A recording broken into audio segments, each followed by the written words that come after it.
sorry kung nirerespeto ko yung mga kasama kong congressman.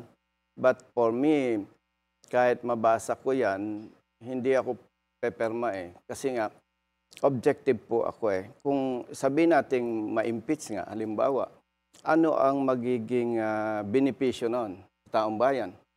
Eh dapat, mas tingnan natin yung mas malalim na problema. Kasi po, nagkakaroon lang ng hati-hati, lalong gumugulo. Ibig sabihin, mas maraming problema na dapat bigyan ng atensyon. At kung sinasabi na may maling paggamit ng pondo, ang tanong, kung meron nga, yung bang Office of the President lang? Yung bang ibang mga agency?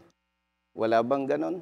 So, ang pinopoint out ko dyan, Ma'am Karen, is dapat tingnan natin yung malaking problema na ang magiging aksyon natin ay magre-resulta na maganda at magiging kapaki-pakinabang sa taong bayan.